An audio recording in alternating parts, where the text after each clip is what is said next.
The F-5 defied trends in fighter aircraft of the day. Military needs were drastically reappraised following the Korean War, and most manufacturers were producing bigger and more complex aircraft. New avionics, missiles, and engines necessitated growth in the size of fighter aircraft. But the Northrop Company went its own way.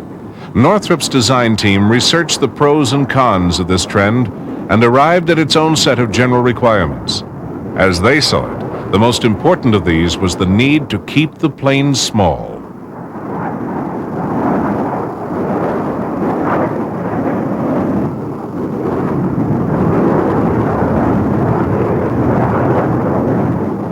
In a classic case of successful innovation, Northrop's reappraisal not only led to the F-5, but eventually had a much wider effect on the development of future fighter aircraft. The role the plane was built to fill was a humble one, but there was nothing humble about Northrop's little masterpiece. It emerged as a very maneuverable and deadly weapon.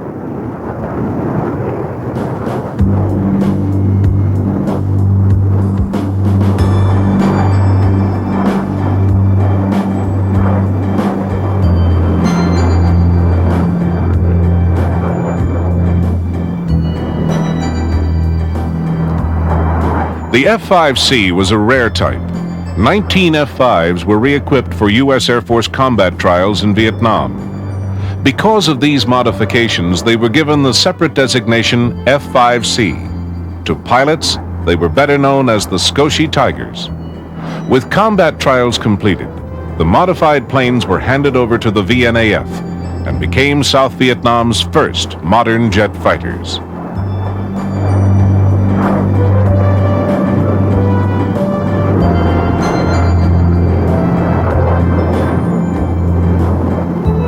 In the skies over Vietnam, the Freedom Fighter proved its worth in battle and underlined how much it could add to the operational capacity of a small nation's Air Force. Orders soon flowed into Northrop, and F-5s spread around the globe.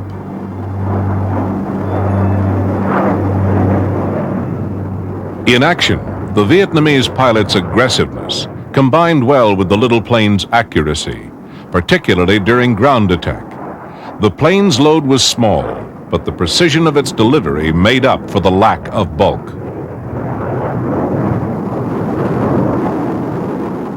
The F-5's success in Vietnam confirmed the value of Northrop's developmental work. The design team's dedication resulted in a plane that was simple and easy to maintain. Its reliability gave it an edge over other similar types. F-5s established the highest operational readiness figures with the lowest maintenance man-hours. The plane's ease of control, stability, maneuverability, and accuracy endeared it to its pilots. Unfortunately, its extraordinary agility in a dogfight was not fully appreciated until 10 years after Vietnam.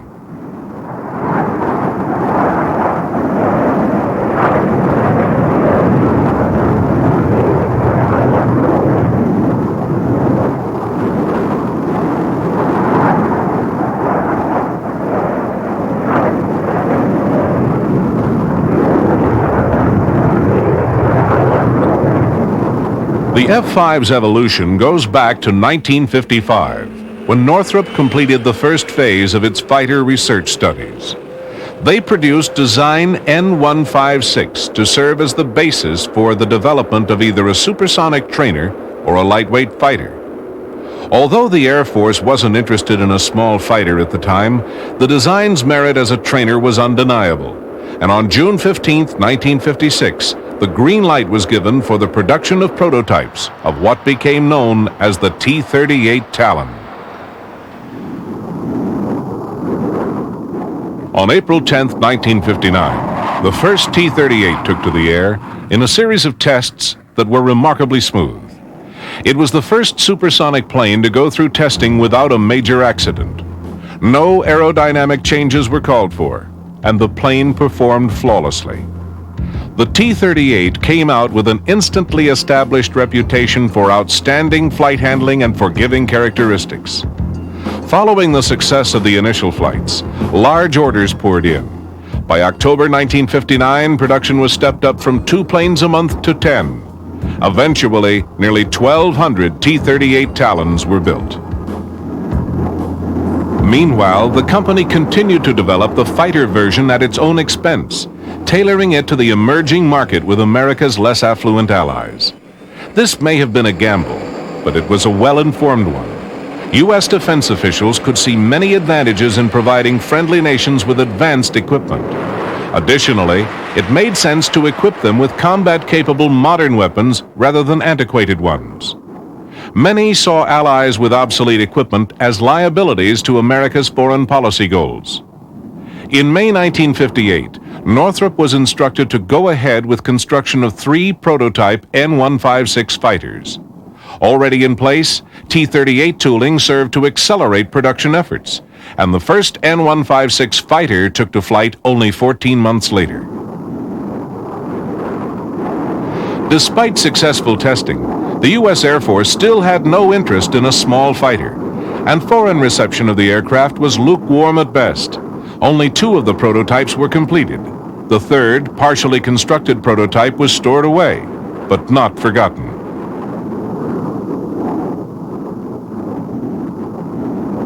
For a time, the U.S. Army became very interested in the N-156F as a ground attack and close support fighter. In competition with other planes, the N-156F demonstrated outstanding capabilities.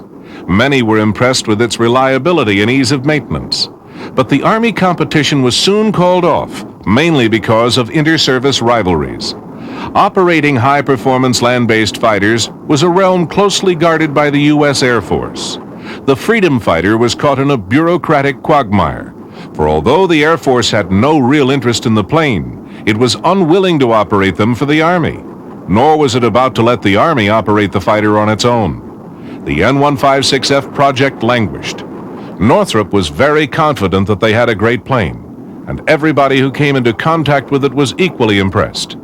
Nevertheless, there were no buyers.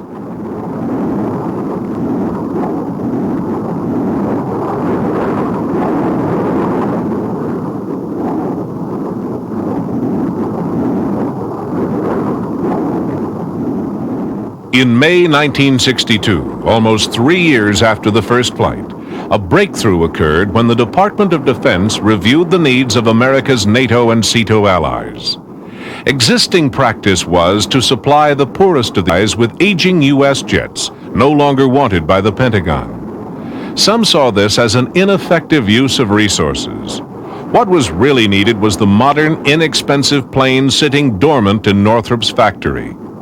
The Kennedy administration had vowed to pay any price for the maintenance of freedom. That bill included modernizing and re-equipping Allied military forces.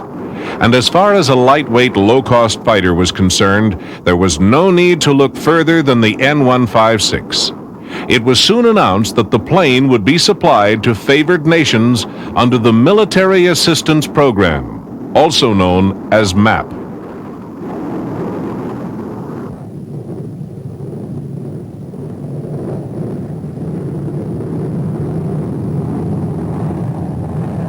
The program was formally launched in October 1962. Orders were placed for 2 versions of the N-156F, a single-seat fighter and a 2-seat version to double as a trainer. These were given the U.S. Air Force designations F-5A and F-5B.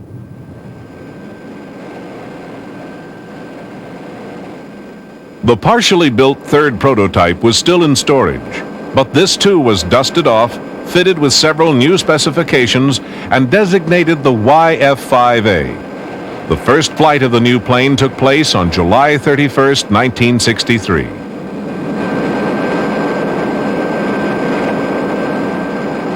Northrop test pilot Hank Chuteau took the controls for what proved to be an incident-free flight.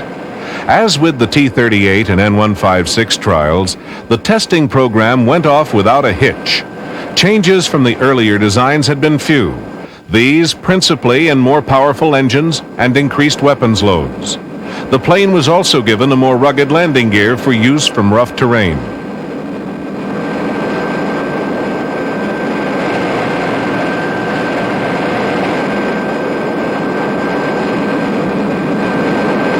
Despite an increased load and heavier engines, the F-5 was still tiny compared with other fighters of the day. Only about a third the weight of an F-4 Phantom. Its compactness was attributed to the power plants chosen for the plane. Northrop designers had been quick to note the development of smaller turbojets designed for use in missiles. The Northrop team saw the chance to save significantly in thrust-to-weight ratios, not to mention the fact that a two-engine plane was just a whole lot safer to fly.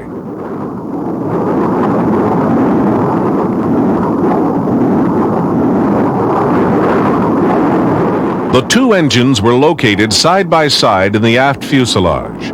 True power brokers, they weighed only 570 pounds each, including afterburners, and packed 4,080 pounds of thrust.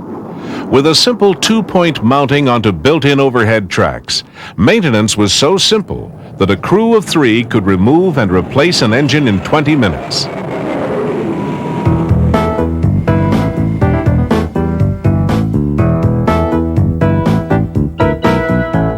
Part of Northrop's concept had been the importance of simplifying maintenance, and the design incorporated many features which directly addressed this. Further, the plane had little in the way of complex avionics and electronics. The high operational readiness of the aircraft was due in no small part to the ease and simplicity of ground handling and overhaul tasks. Compared with other supersonic aircraft, the F-5 was a dream to work with.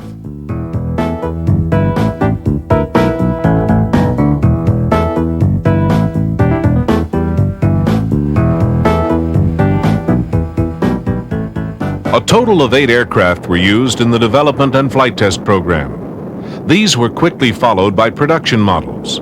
Initial deliveries were made in 1964 to Williams Air Force Base. Here, air and ground crews trained on the aircraft. These men would later instruct foreign servicemen in the plane's maintenance and operation.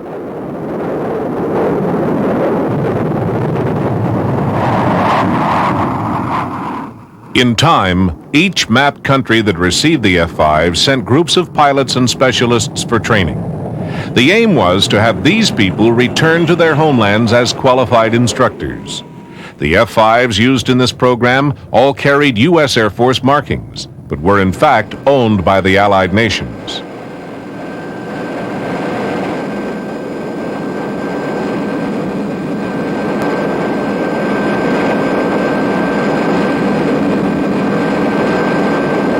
The first classes got underway in September 1964 with crews from Iran and Korea. U.S. pilots working with the Military Assistance Advisory Group also attended this course. They would later advise F-5 customers on how to best integrate new planes into service.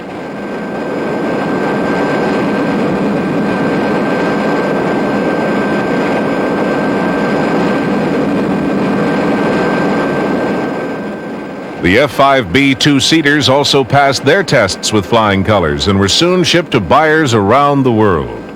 These planes were equipped with dual controls, and the instructor pilot, seated above and behind the forward cockpit, could take over if needed. In addition to this training capability, the planes also doubled as attack aircraft. Given the impoverishment of many of the client nations, the plane was also designed to cope with rough terrain and rudimentary or non-existent landing strips. The ruggedness and stability of the little planes made them perfectly tailored to this type of operation.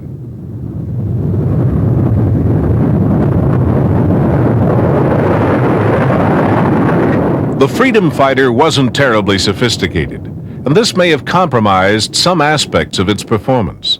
But for its customers, it was usually the best option they had. They found that it ideally matched their capabilities and budgets, while giving them a coldly efficient defensive and offensive strike weapon. For most of the nations in question, this was the first time that they had effective modern combat aircraft at their disposal.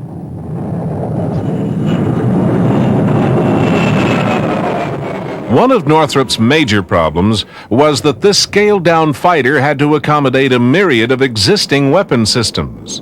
Special care was needed in the design of the small plane since standard items such as stores pylons and ammunition belts have always been proportionately larger. The bulk of these common systems ultimately sets a minimum practical size limit for any combat aircraft. The F-5A was equipped with two nose-mounted 20mm cannons. Similar to its ground handling, the routine to clear, load, and arm the guns were simple. Everything was within reach of a crewman standing on the ground.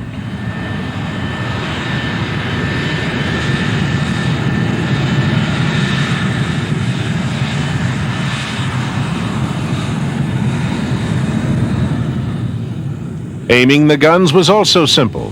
With minimal skill levels and a few tools, this was accomplished with little difficulty. The guns themselves were rapid firing, cutting loose 1,500 rounds per minute. A short burst from the two cannons could do lethal damage.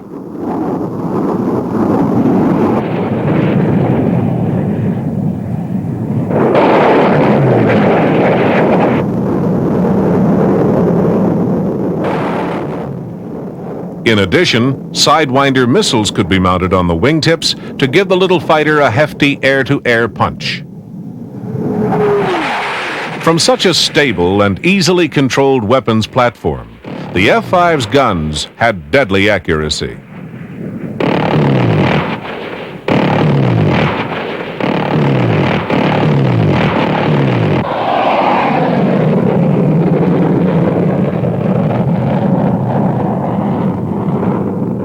Although the two-seat B model carried no nose cannon, both versions had 7 external store stations. These accommodated a full spectrum of tactical ordnance and fuel. Up to 6,200 pounds of missiles, bombs, napalm, and rockets could be carried on all types of missions.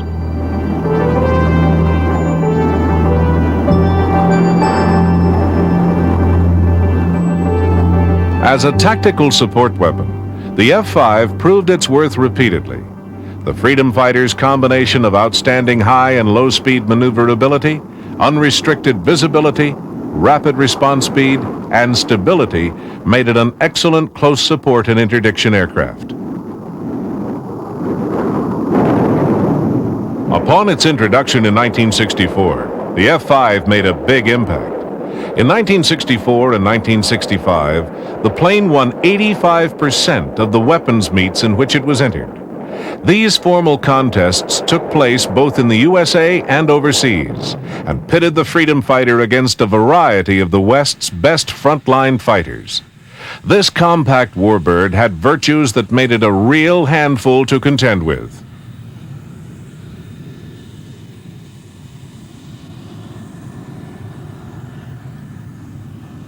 The initial orders placed by the Defense Department in 1962 totaled 71 F-5As and 15 F-5Bs.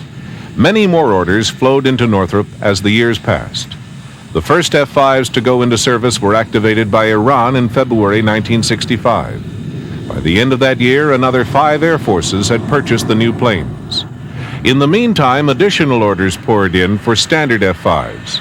The plane was so impressive that several non-MAT countries decided to buy it themselves. As early as 1964, agreements were reached with Norway and Spain, the latter including under-license production. In 1965, Canada also decided to buy the Freedom Fighter, once again with production taking place in the customer's factory. Each year, more countries joined the list.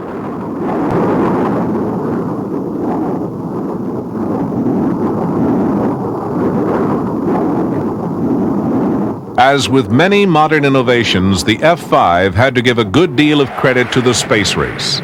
A design theory called area rule was applied to the plane. This concept, developed by NASA, streamlined the airflow past the fuselage and resulted in what was often called the Coke bottle shape. It was area rule that gave the F-5 its slim waist.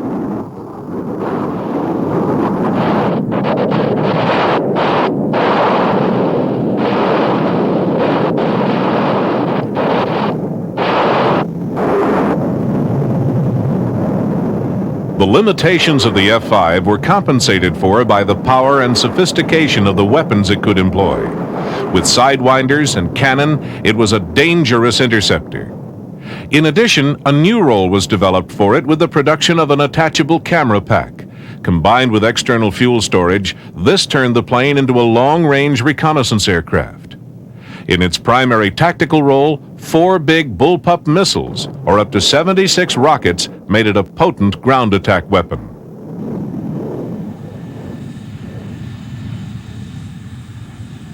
All fuel storage, internal and external, could be pressure-filled in minutes from a single fuel inlet. This was one of the many ways in which the importance of simple maintenance had been recognized in the design. Over a quarter of the surface of the plane was made up of hatches and removable panels. This ease of access to the plane's equipment was enhanced by placing the components one deep in the fuselage. All of the major systems could be accessed and serviced with ease. Special testing equipment was minimal and was itself designed to be rugged, portable, and simple to operate.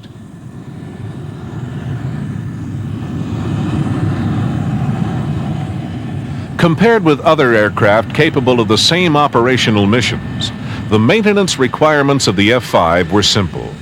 This aspect of the plane's design was a total success.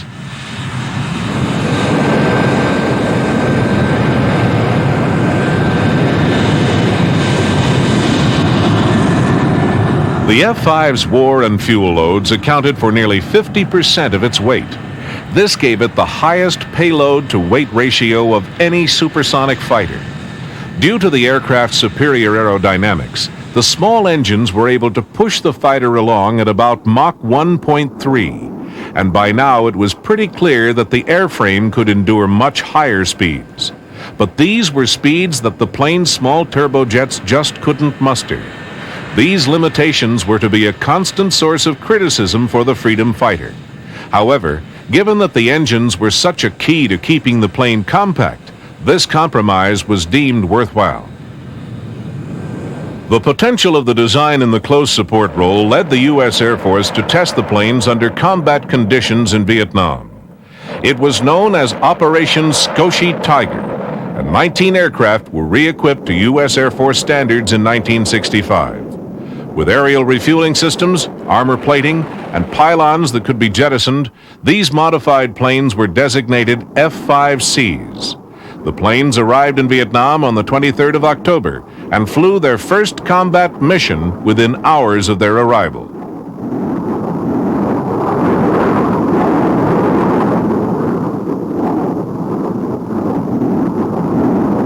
During the 150-day evaluation, the Scotia Tigers flew more than 3,500 sorties with an average combat load of about 2,500 pounds. Most missions were flown with 500 or 750-pound bombs, although a variety of ordnance was used. The missions included close support, interdiction, armed reconnaissance, escort, and MiG-cap flights.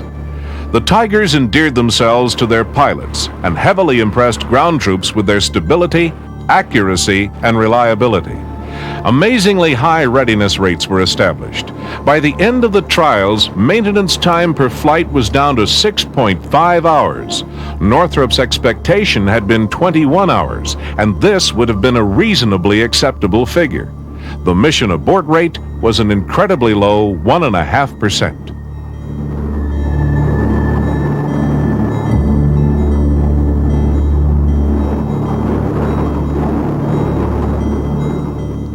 Following such a performance, the U.S. Air Force had little choice but to take a second look at the Tigers.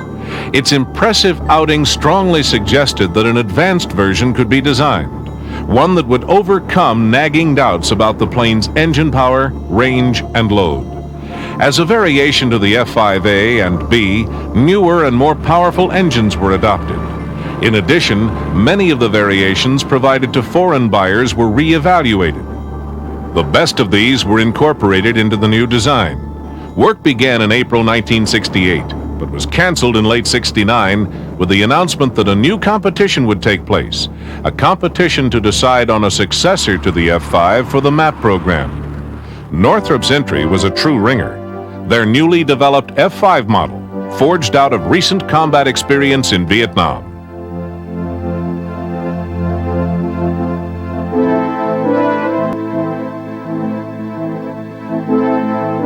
With little debate, the F-5 was announced as its own replacement. But to lessen confusion and to recognize the changes in the new design, new designations were issued. The single-seat version would be the F-5E, and the two-seater would be known as the F-5F. In the fall of 1971, it was announced that in tribute to the Skoshi Tigers, the new plane would be known as the Tiger II. Given that the word Skoshi is Japanese for small, the use of the whole title may have been even more appropriate for this fearsome little warplane.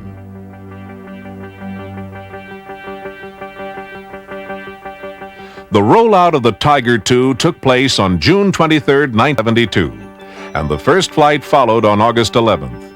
Progress up to that time is pretty easy to measure. In 8 years of production, over 1,100 A and B models had been built. These flew in service for the air forces of over 20 nations. Northrop's Midget had turned into a giant sales success.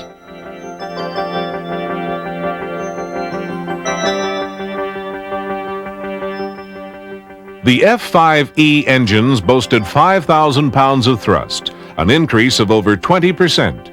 But some of this additional power was offset by increases in the plane's weight. Though the new fighter was faster, experience would show that it still had not yet fully exploited the aerodynamics of the airframe. Lightly loaded and flat out, the E was capable of Mach 1.6, but was more comfortable cruising at high subsonic speeds.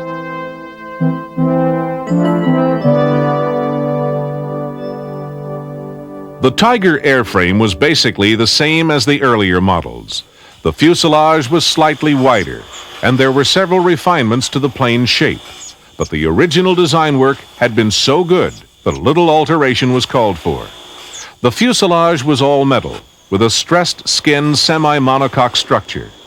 Some steel and titanium were used in the aft fuselage, but the plane was primarily riveted aluminum. The wings were one piece from tip to tip. This eliminated splices in the heavily loaded members. With the exception of steel ribs supporting the landing gear and wingtip storage station, construction was all aluminum. The wing skins were primarily shaped using chemical milling methods. The plane's combat sophistication took a leap forward with the addition of a fire control radar system and computer gun sight. This provided target detection, range tracking, and lead computation for the cannon, as well as range envelope calculation for the sidewinders. Also, air-to-ground delivery was enhanced with roll-stabilizing aiming references. Several changes were implemented to improve takeoff performance. These included air doors increasing airflow, and a two-position nose gear adding 3% to the angle of attack. With these modifications and the engine's added power, takeoff performance was improved by 30%. And even with these and other changes, Northrop was able to retain 3/4 of the tooling masters from earlier models. In service, 40% of the spares and 70% of the ground support equipment remained unchanged.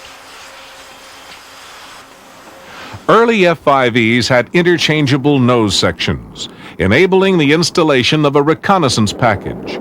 In 1978, however, a specialized reconnaissance version was developed with a lengthened nose and a variety of other options. In addition to cameras, these included side and fore scanning infrared equipment and other sophisticated modern surveillance and search electronics. Loaded in pallets, the selected fit could be quickly installed for any mission. The recon version, christened the Tiger I, retained its sidewinders and a single cannon. Development was funded by the company and resulted in a highly specialized aircraft.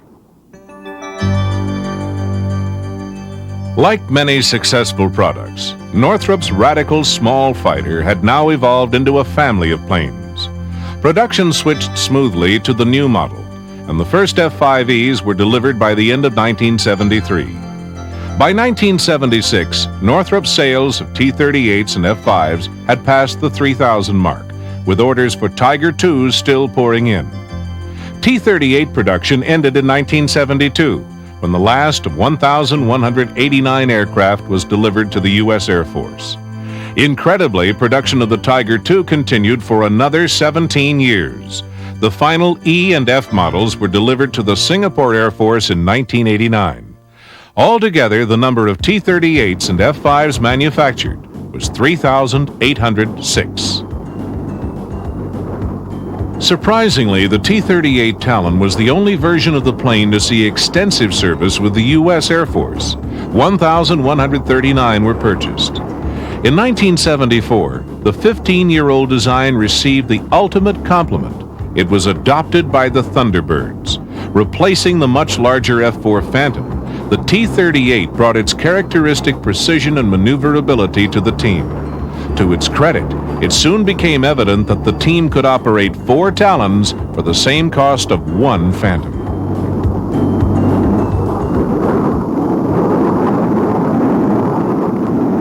On the other hand, the F-5E Tiger II became the most prolific model overall. With a wide range of equipment standards tailored to the economic capacity of various buyers, many sales were arranged outside of the Defense Department's Military Assistance Program. These included highly refined electronics packages on aircraft for Saudi Arabia. The Saudi planes, with inertial navigation, radar warning, chaff or flare dispensers, and Maverick missiles, were extremely able fighters.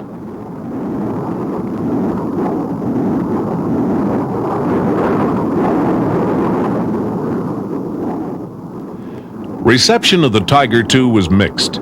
Its virtues were acknowledged, but still the plane failed to rivet the attention of the U.S. Air Force. Again, the F-5 was judged to be lacking in power. This concern obscured the fact that the plane had phenomenal maneuverability and flight handling. Throughout its life, the F-5 was looked down upon by many experts because they considered it so underpowered and ineffective. It was an opinion that actually flew in the face of what the freedom fighter had actually proven itself to be in battle in Vietnam. A lot of the accepted wisdom of post-Korea air combat theory had been reversed in both Vietnam and the Middle East. Fighter designs were based on the idea of supersonic aircraft exchanging missiles at extreme range. However, this was unrealistic. In fact, even today, air combat rarely takes place at supersonic speeds or at extreme ranges. Once planes join combat and begin extreme maneuvers, speed is rapidly lost. Old-fashioned dogfighting follows, and pilots slug it out in close contact, desperately trying to gain an advantage. Under these circumstances, the F-5 can outfly almost anything in the sky.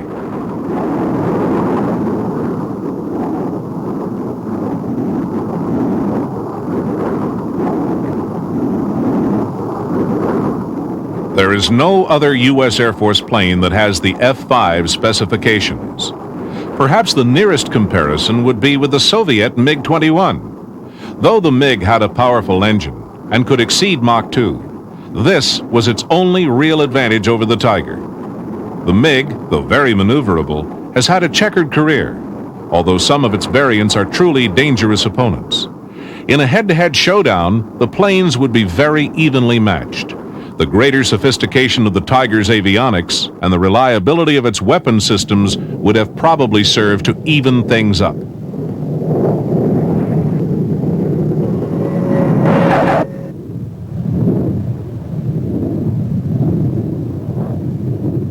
Sales of the F-5E bolstered the capability of many smaller air forces. Arrangements were made for overseas manufacture and production agreements were reached with Switzerland and Taiwan. In its role as the Military Assistance Program's basic export model, the F-5E mirrored the success of earlier versions. The combination of low cost, high efficiency, and rugged simplicity just wasn't present in any other U.S. design. The strength of the Western alliances was immeasurably increased by this program. Throughout South America, the Middle East, and Asia, nations with small economies saw their military air power transformed virtually overnight. What was surprising were the number of planes sold to Western Europe. These purchasing decisions, like the Saudi orders, were not economically driven. Affluent countries like Norway, Switzerland, and the Netherlands simply decided that there was no advantage in buying larger, more complex, and more expensive aircraft for roles that the F-5 could easily perform. One communist air force also greatly benefited from Northrop's innovation. With the fall of South Vietnam in 1975, the North Vietnamese captured a motherlode of 87 F-5s. These planes were later used with considerable success in border clashes against their communist neighbor to the north, China. The final member of the F-5 family was the F-5G. Engines had seen dramatic improvements during the long lifespan of the F-5. More power was available from new, small, and lightweight engines. The plane was redesigned with 18 engine, which boasted 16,000 pounds of thrust. For the first time, the Tiger's airframe was matched with power equal to its capabilities. The result was a remarkable advance in the F-5's cat-like prowess. This was the first radical redesign of the plane and was called the F-20 Tiger Shark. With power finally of no concern, Northrop was able to pack even more systems into the plane. Though larger than its predecessors, it remained a small fighter, but its speed was now boosted to Mach 2. This was achieved without the loss of any of the F-5's legendary maneuverability and handling. The work started as a co-production effort with Taiwan, and though a presidential veto ended that partnership, Northrop continued to refine the plane up to 1980.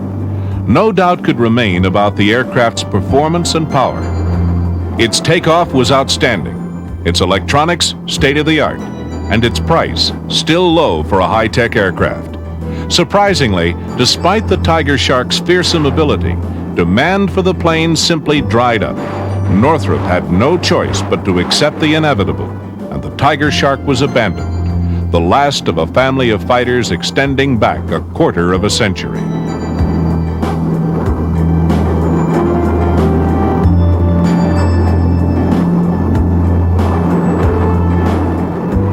Over the years, the qualities of the F-5 and T-38 design have seen the little planes entrusted with some very significant roles. Because of its two seats, speed, stability, and agility, it proved to be an excellent chase plane and has played an important part in some of the United States' most significant aviation projects. When the XB-70's tires ignited on landing, the pilot heard about it first from a T-38 flying alongside. Similarly, it was a T-38 crew who noticed fluid leaking from a broken seal on the space shuttle during one of the glide trials. The role of the chase plane in a test program is an imperative one. They are not merely observers and recorders of the test plane's behavior, but are in constant contact with the test pilot. Often, they can tell him things about his aircraft that he and his instruments are unable to establish. Sometimes that information can mean the difference between a fixable problem and disaster.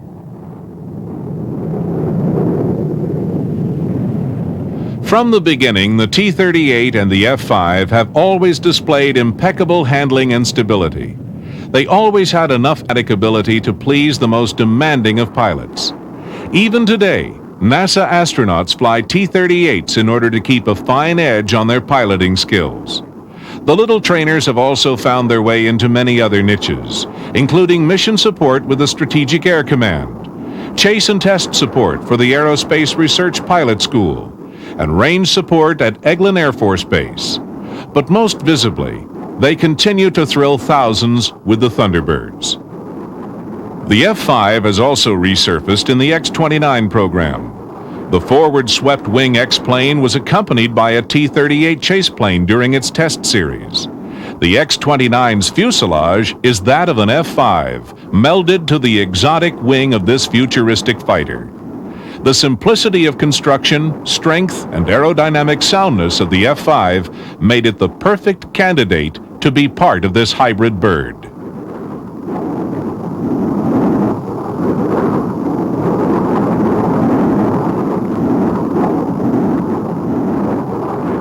The X-29 is an experiment that will help determine the shape of fighters of the 21st century.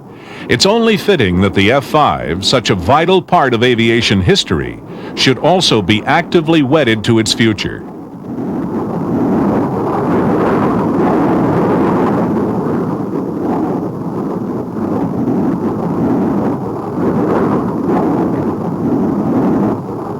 At one time, most combat simulation exercises were conducted within wings, military aviation jargon for pitting pilots against the same type of aircraft that they were flying themselves.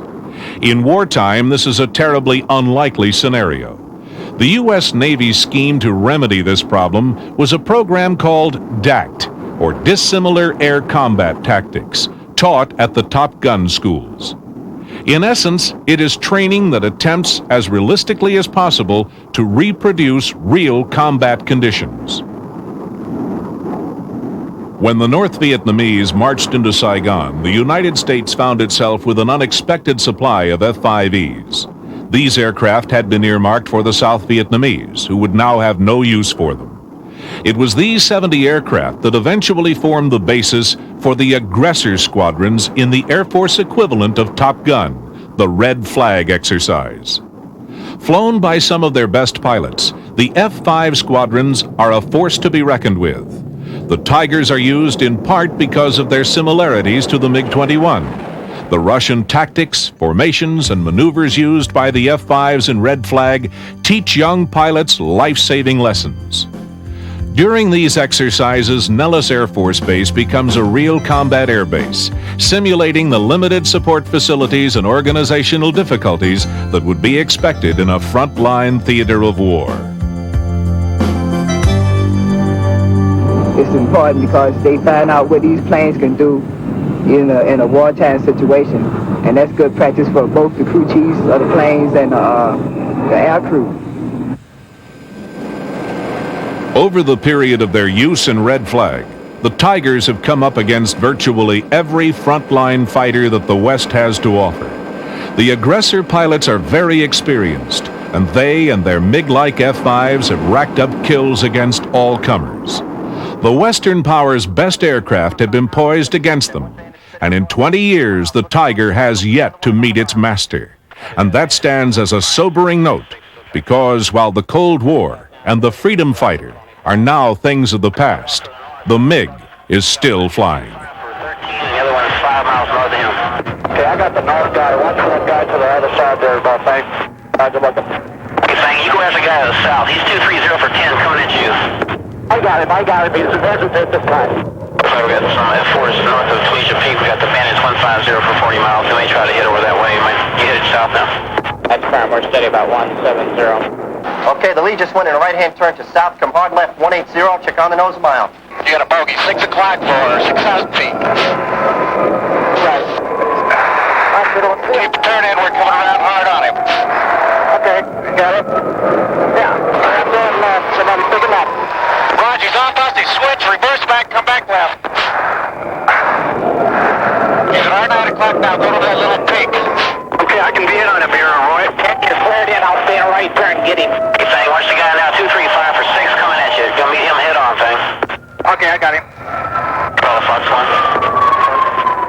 Okay, Fang, the one I just shot is coming right over the port side. This time he's about 6 miles west of the port side. Okay, that's where I'm at. 2-3, you got power on 2-4. 3, coming up. Okay, the Bandits at U-2-3 is 12 o'clock for about 6,000. There, we got another one at 6. Break right. Hard right. We got another Bandit at right, going hard right.